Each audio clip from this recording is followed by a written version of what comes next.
diam-diam Bang Farhan Hasan ini juga punya tim lawyer. Dan tim lawyernya juga ngurusin urusan lapor-melapor. Dari kacamata beliau, kita kudu minta wawasan gitu ya. Apa sih sebenarnya yang terjadi saat ini di negara ini? Sekacau itukah? Secara global, perbaikan tadi, usulan yang sangat brilian, kalau dijabarkan dengan detail, luar biasa apa yang disampaikan oleh Bang Miing. Namun, maaf, dan juga oleh Pak Hidayat Nur Wahid. Namun, sekarang kita tanya salah satu leader masa depan, Bang Farhan. Apa pertanyaannya, Ustaz? Gimana ngelihat keadaan seperti ini? Apa mesti dilanjutin? Apa kita semua mesti musuhan? Apa berbeda itu mesti musuhan? Bukankah berbeda itu wajar? Yang musuhan yang nggak boleh. Kenapa salah dikit main lapor lagi? Salah dikit main lapor. Lalu bagaimana dengan ke depan? Apalagi unsur-unsur laporannya itu mengandung unsur politik dengan tidak bisa melupakan masa lalu dan juga untuk persiapan siapa yang harus dijatuhkan di 2024 ke depan. Jadi yang pertama Ustadz mungkin kembali ke Pancasilanya tadi. Ini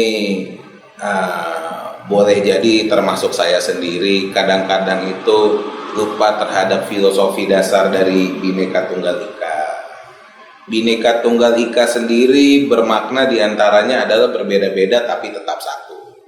Tapi nyatanya masyarakat Indonesia hari ini telah terjadi polarisasi yang justru sangat menolak asas dasarnya dari Bhinneka Tunggal Ika itu sendiri. Itu justru itulah yang menjadi hal yang dibesar-besarkan terus-menerus. Akhirnya saat ada yang berbeda kelompok atau berbeda pandangan pun seolah-olah saya Pancasilais, Anda tidak. Anda NKRI, saya tidak. Saya berhak ada di bumi Indonesia, Anda harus kenyah dari bumi Indonesia. Anda intoleran, saya intoleran. Gitu. Jadi orang-orang yang berteriak saya Pancasilais pun seharusnya itu memahami dulu filosofi dasar dari Pancasila. Karena sejatinya founding fathers kita dalam menyusun Pancasila itu saya jamin mungkin dibandingkan orang-orang yang berteriak saya Pancasilais itu lebih dari 99% dari orang yang berteriak Pancasilais itu pemahaman terhadap Pancasilanya jauh lebih rendah daripada founding fathers kita.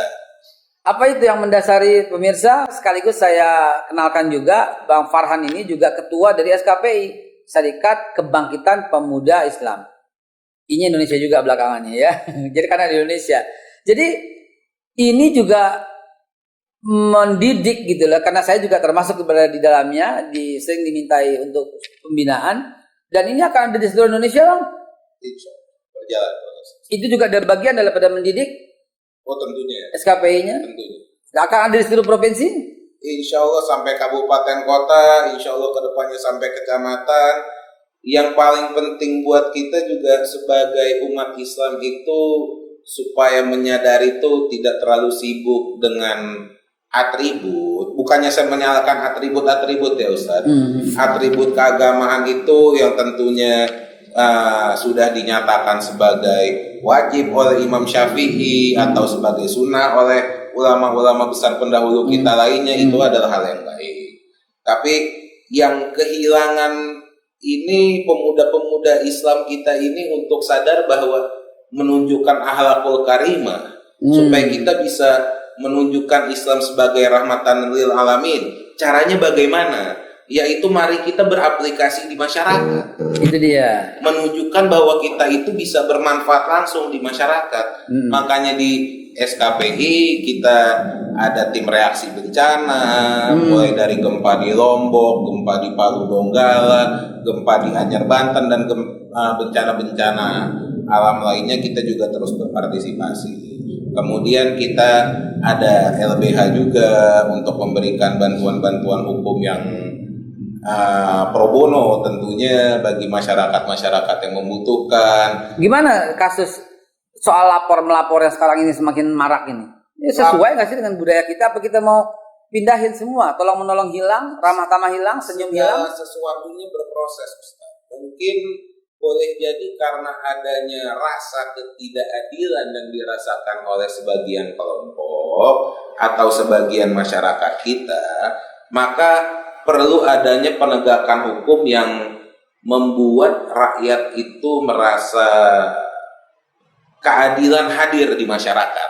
Maksudnya kalau adil maka ini nggak terjadi lapor melapor Insya itu. Allah enggak. Saya rasa pemahaman ini akan kita sebarkan perlahan-lahan betapa indahnya perdamaian, saling memaafkan juga di agama Nasrani, bahkan diajarkan pipi kiri kasih pipi kanan atau sebaliknya.